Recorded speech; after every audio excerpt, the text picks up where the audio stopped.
రెండవ సమూయేలు గ్రంథము 5వ అధ్యాయము. ఇశ్రాయేలు వారి సకల గోత్రముల వారు హెబ్రోనులో దావీదు నొద్దకు వచ్చి, చిత్తగించుము, మేము నీ ఎముకనంటిన వారము, రక్త సంబంధులము. పూర్వకాలమున సౌలు మా మీద రాజయుండగా నీవు ఇశ్రాయేలీలను నడిపించువాడవై ఉంటివి. అయితే ఇప్పుడు నీవు ఇశ్రాయేలీలను బట్టి నా జనులను పాలించి వారి మీద అధిపతివై ఉందువని యెహోవా నిన్ను గురించి సెలవిచ్చి ఉన్నాడని చెప్పిరి. మరియు ఇశ్రాయేలు వారి పెద్దలందరూ హెబ్రోనులో రాజునొద్దకు రాగా, రాజైన దావీదు హెబ్రోనులో యెహోవా సన్నిధిని వారితో నిబంధన చేసెను గనుక ఇశ్రాయేలు వారి మీద రాజగుటకై వారు దావీదునకు పట్టాభిషేకము చేసిరి. దావీదు 30 ఏండ్ల వాడై ఏలనారంభించి 40 సంవత్సరములు పరిపాలన చేసెను. హెబ్రోనులో అతడు యూదా వారందరి మీద 7 సంవత్సరముల 6 మాసములు, యెరూషలేములో ఇశ్రాయేలు యూదాల వారందరి మీద 33 సంవత్సరములు పరిపాలన చేసెను.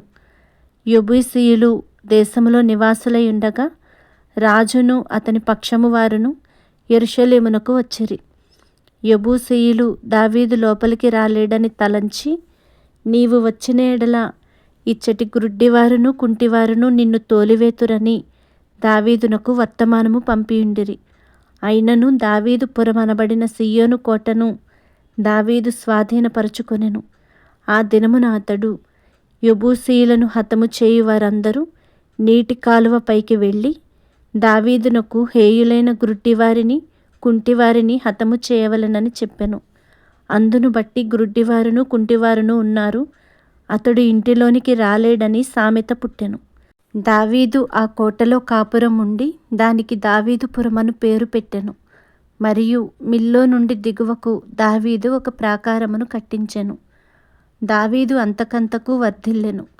సైన్యములకు అధిపతియగు యెహోవా అతనికి తోడుగా ఉండెను.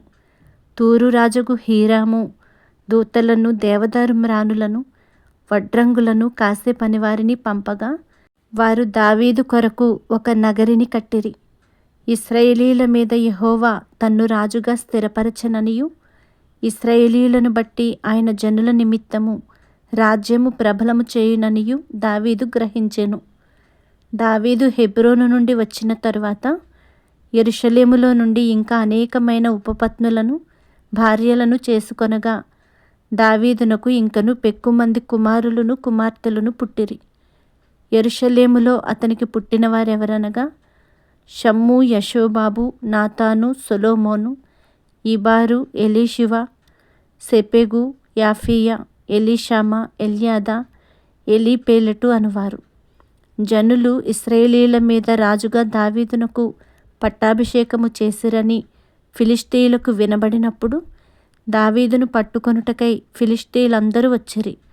దావీదు ఆ వార్త విని ప్రాకార స్థలమునకు వెళ్ళిపోయెను.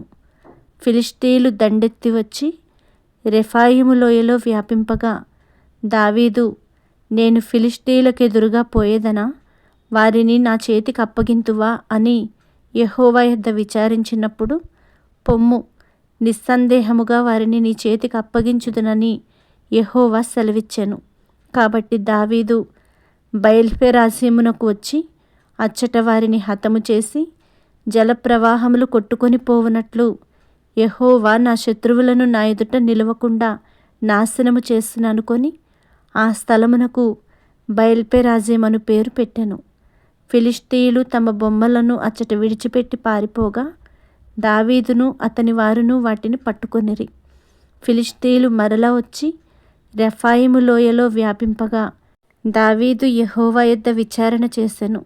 అందుకు యెహోవా, నీవు వెళ్ళవద్దు, చుట్టూ తిరిగిపోయి కంబళి చెట్లకు ఎదురుగా వారి మీద పడుము. కంబళి చెట్ల కొనలను చప్పుడు వినగానే ఫిలిష్తీయులను హతము చేయుటకై యెహోవా బయలుదేరుచున్నాడు గనుక అప్పుడే నీవు త్వరగా బయలుదేరవలెనని సెలవిచ్చెను. దావీదు యెహోవా తనకు ఆజ్ఞాపించిన ప్రకారము చేసి గెబ నుండి గెజెరు వరకు ఫిలిష్తీయులను తరుముచు హతము చేసెను.